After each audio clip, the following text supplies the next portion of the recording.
I want to get back to our top story, which is this idea that protesters are now asking for major cities to defund their police departments. We are joined now by our editor-in-chief, Andy Serwer. Good morning, Andy. Lots of questions here. Would defunding a police department mean disbanding it? And is that really the end of law and order as we know it?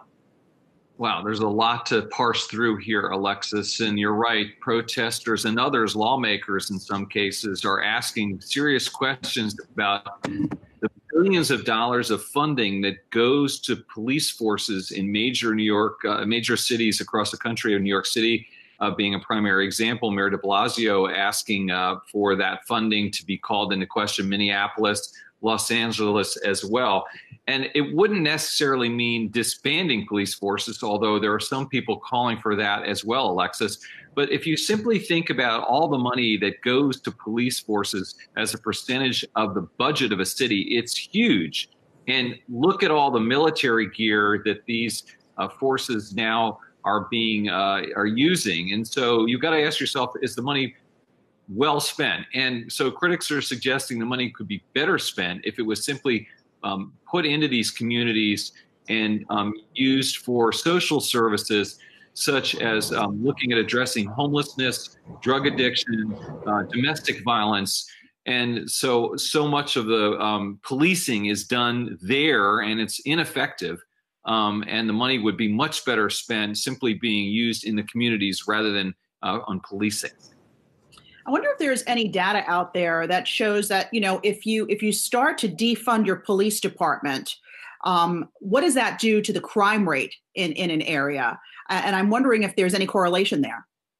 Well, actually, it's interesting. In New York City, between 2014 and 2015, the city pulled back on proactive policing. And actually, there was a drop in the crime rate at that point. 2,100 fewer complaints occurred at that point.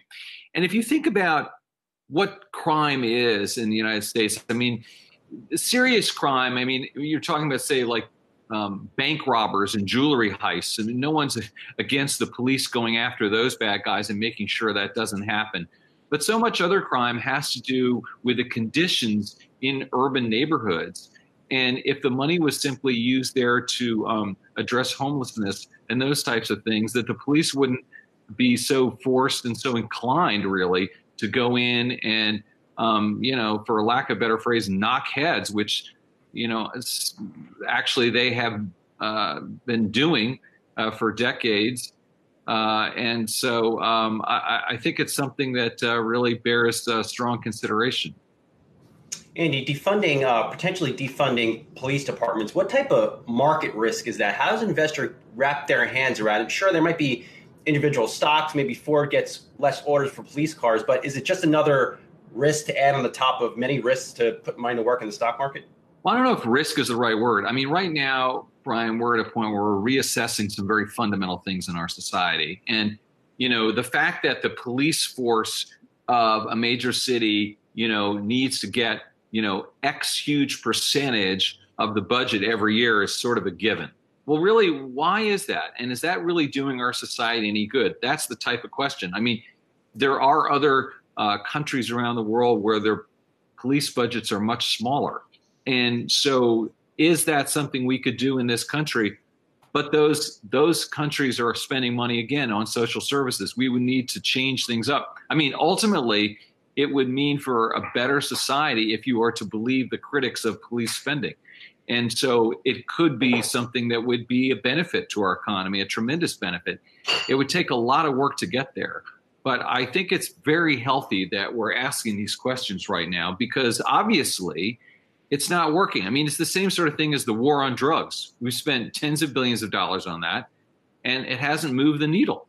So, the definition of crazy is doing the same thing over and over and expecting a different result. And that's kind of where we are right now. One could argue with policing in our largest cities. Andy, I want to get your opinion on a new poll that's at an NBC News Wall Street Journal poll that shows an overwhelming number of Americans, 80% of voters, feel that the U.S. is spiraling out of control right now. I mean, we are in a presidential election year. Is this just stacking up badly for President Trump? Well, it certainly isn't good. And 80% is a surprisingly high number. At first, I thought there would be 80% of Democrats. But I think a lot of people are really, they can't help but see these images and are really very upset by them. And it's not just the images, it's the understanding that there are fundamental problems in our society, particularly when it comes to race and civil injustice, that have not been addressed. And then the response by the federal government, by President Trump, has been inappropriate, has been tone deaf, has not addressed the fundamental and underlying problems. And, calling in the National Guard and then having the Army standing at the ready has